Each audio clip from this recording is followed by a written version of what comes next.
Thank you very much. Thank you, Peter. I think you'll need to switch off. Yeah, thank you. Can I firstly sort of thank Mansell for the invitation to come and speak here? It's very kind. Thank you very much. Turning to what I'm going to sort of address in the next few minutes so that we can sort of take the mantle across to Roberta and Tatiana. But again, Peter, I extend the same invitation. Please feel free to stop and ask anything. What we were discussing over the last few days as well was around asset management. So we've got the first part that Martin's addressed, which is around the confiscation and restraint. What then happens once the assets are seized, and I'm not talking here about the final confiscation, I'm talking about the interim period when proceedings have first started and assets come into the ownership of the state. What is then required for a state to avoid the sort of problems that we have heard about this morning and the large bills that ensue. What I would suggest is looking at international good practice. What it requires any state to do is first and foremost have an effective and robust legal framework. But that in itself is not going to achieve the results. What you also need is a strong institutional framework. You require strong operational systems and a recognition of the practical problems that may be unique to Montenegro, and then looking at it on a wider scale. What are the practical difficulties that arise? And the whole idea behind the asset management issues and the restraint process is you're trying to balance two slightly conflicting positions.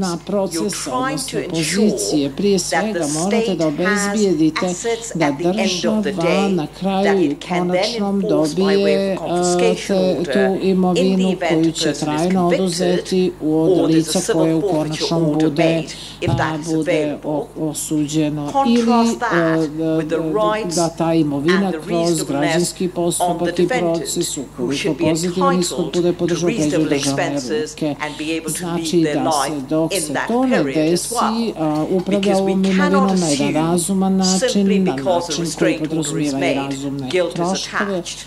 We have to manage those assets such that if there is an acquittal at the end of the day, the person receives their property in the order that was handed over, or certainly the value of it. So protecting.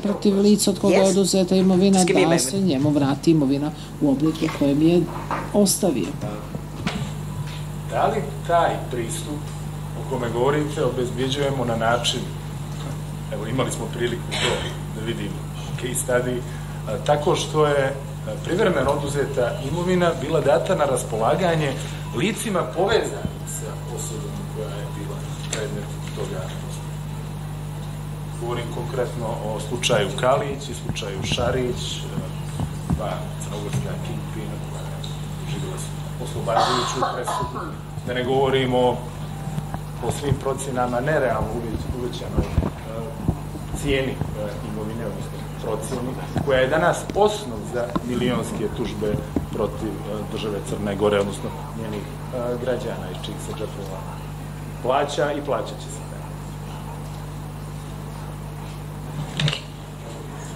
I don't know the full details of the cases. However, I say this, any asset restraint or in any investigation where there is a parallel financial investigation running, what is important is that there is national coordination, that there must be proper planning right at the outset.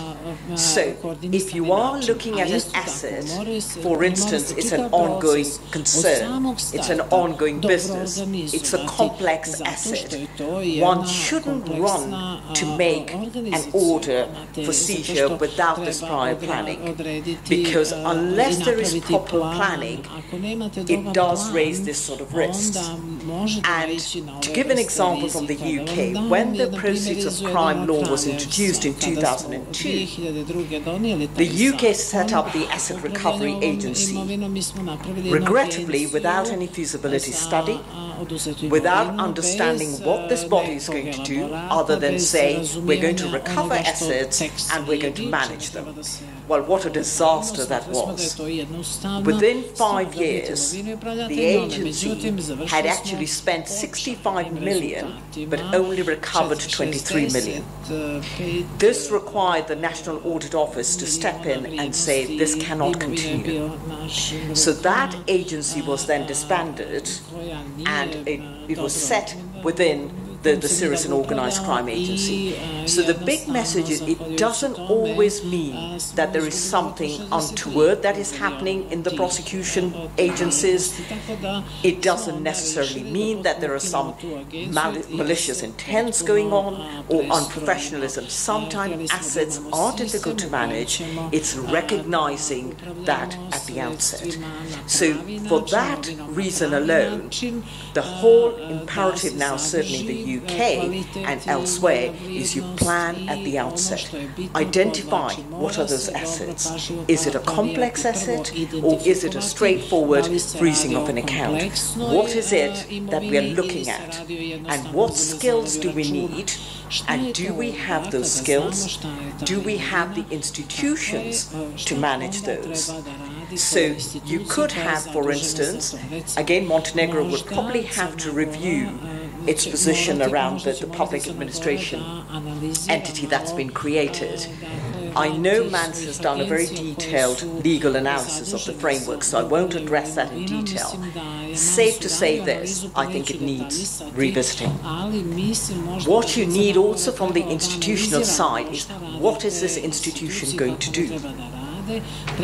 Is it answering the Montenegro issues? If it's not, then take the bold step that other countries have done and disband it and start again. It's not a mark of failure, it's a mark of recognizing things change. Bojite li se da privremeno oduzimanje se ponekad koristi možda i u propagandne svrhe?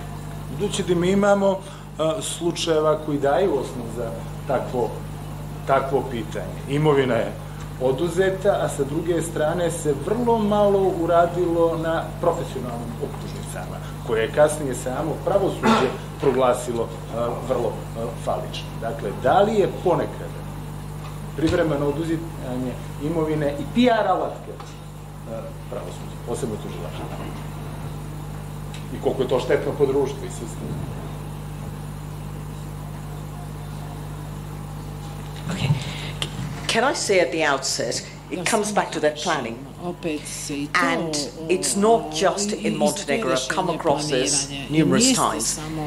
There's a lack of planning at the outset, whether it's an investigation strategy, whether it's a prosecution case strategy, you need proper strategies. But the other thing as well, one doesn't need to rush in and seize things, and this comes back to the legal framework. What Montenegro may wish to look at is examples of how you can just preserve the assets. Okay, so where, for instance, it's an ongoing concern, make a preservation order such that the suspect is required to look after the property themselves and maintain that value of that asset without having to seize it and take it over and run with it. So a preservation order might be a good way forward, and then it avoids these problems of taking the asset and then trying to manage it. Because ultimately, in the event of a conviction, that asset or the value of it, because I know Montenegro uses a benefit-based, value-based, that value can be secured.